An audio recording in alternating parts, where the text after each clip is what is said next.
Studimi që po shokon botën, njerëzit me peshë të madhe trupore kanë një tru ndryshe nga të tjerët. Shkencëtarët nga Universiteti Cambridge zbuluan se një pjesë e trurit e njohur si hipotalamusi, e cila kontrollon oreksin ndër të tjera, është dukshëm më e madhe tek njerëzit mbi peshë, dhe se një dietë jo e shëndetshme mund të shkaktojë inflamacion në këtë zonë të trurit, duke çuar në ndryshime strukturore. Ky inflamacion, thon shkencëtarët, mund të çrregullojë mekanizmat natyror përgjegjës për mbajtjen e një peshe të qëndrueshme trupore, duke e bërë të vështirë për njerëzit obez të kontrollojnë urinë ose dietën.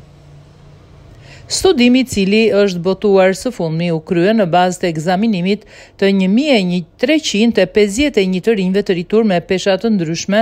dhe ekipi zbuloi se vëllimi i përgjithshëm i strukturës hipotalamike në tru ishte dukshëm më i madh tek njerëzit që ishin mbi peshë dhe obez. Është zbuluar se sa më i lartë jetë indeksi i masës trupore të një personi, aq më i madh është vëllimi i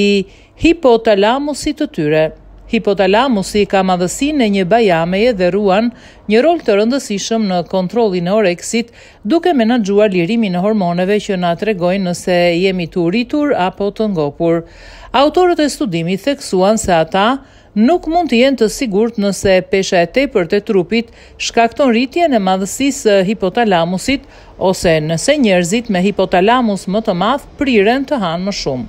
Studimet e kafshëve kanë treguar se një dietë me yndyrë të lartë shkakton inflamacion hipotalamik, i cili nga ana tjetër shkakton rezistencë ndaj insulinës dhe obezitetit.